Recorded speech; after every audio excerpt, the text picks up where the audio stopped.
Assalamualaikum warahmatullahi wabarakatuh. Saya Amelia Citra Dewi dari Program Studi Manajemen Keuangan Syariah, Fakultas Ekonomi dan Bisnis Islam.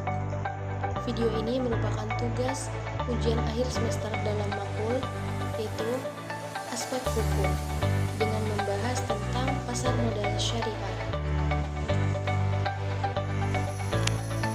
Pengertian pasar modal syariah.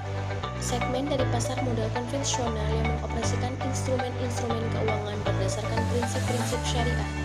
Menurut Otoritas Jasa Keuangan (OJK), pasar modal syariah mencakup seluruh instrumen keuangan yang sesuai dengan prinsip-prinsip syariah, yang sesuai dengan syariah, suku, reksadana, syariah, dan produk-produk keuangan lainnya. Dengan mengusung konsep universal, pasar modal syariah berperan sebagai sumber pendanaan bagi perusahaan dan saran investasi bagi pemodal yang sesuai dengan prinsip-prinsip syariah, baik pada produk maupun mekanisme transaksinya. Prinsip-prinsip pasar modal syariah. Pasar modal syariah beroperasi berdasarkan prinsip-prinsip syariah untuk memastikan bahwa aktivitas finansial dan investasi yang terjadi dalam pasar modal adalah sesuai dengan ajaran Islam. Yang pertama adalah larangan riba. Riba secara harfiah berarti pertambahan atau peningkatan, tetapi dalam konteks ekonomi, dia mengacu pada bunga atau tambahan yang dikenakan atas pinjaman uang. Yang kedua, larangan maisir, merujuk pada praktik perjudian atau spekulasi dalam ekonomi.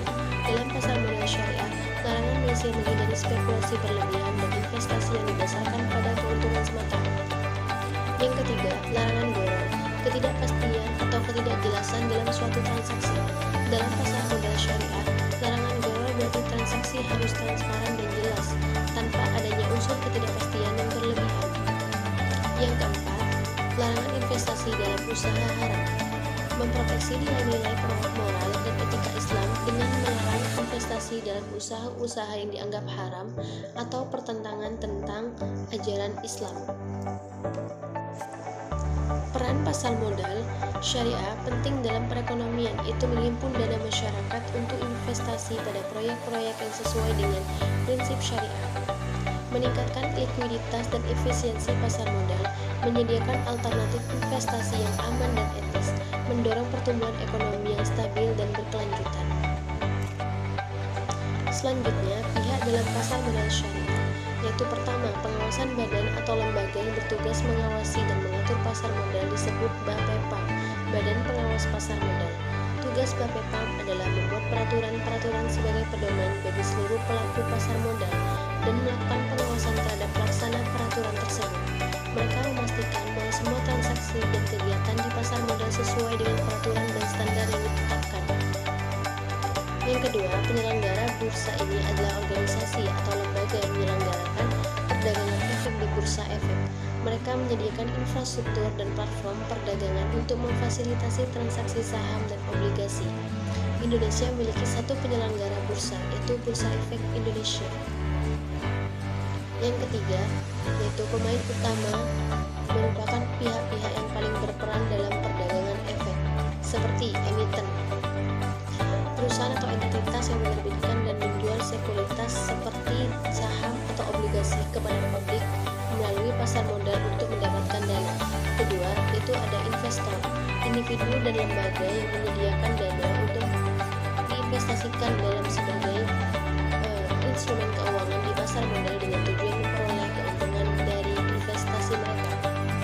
Yang ketiga, ada penjamin emisi underwriter, lembaga yang membantu perusahaan emitennya dalam proses penawaran umum perdana atau penerbitan obligasi baru ke pasar modal. Yang keempat, perantara perdagangan efek.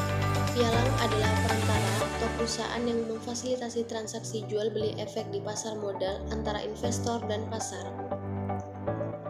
Yang kelima, manajer investasi, individu atau perusahaan yang mengelola dana investasi untuk investor dengan tujuan untuk memperoleh keuntungan dari investasi tersebut.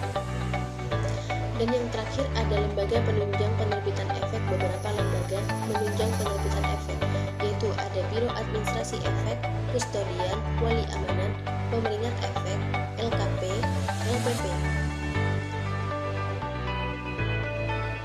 Biro Administrasi (BAE) merupakan biro yang membantu para emiten maupun investasi guna memperlancar administrasinya. Kustodian, pihak yang memberikan jasa penitipan kolektif dan harta lainnya yang berkaitan dengan efek. Wali amanat, individu atau lembaga yang mewakili kepentingan investor dalam suatu emisi efek tertentu dan bertindak sebagai agen untuk kepentingan investor.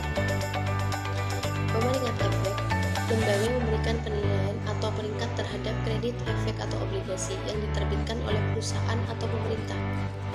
LKP, lembaga clearing dan penjamin, lembaga yang bertanggung jawab untuk menjamin penyelesaian transaksi di pasar modal dengan memberikan jaminan keuangan dan menangani proses clearing dan penyelesaian transaksi efek. Terakhir ada LPP. Penyelesaian dan penyimpangan LPP merupakan perusahaan yang memiliki tanggung jawab menyelesaikan semua transaksi yang sudah dicatat oleh LKP. Sekian dari pembahasan tadi. Mohon maaf apabila ada kekurangan. Selebihnya terima kasih. Wassalamualaikum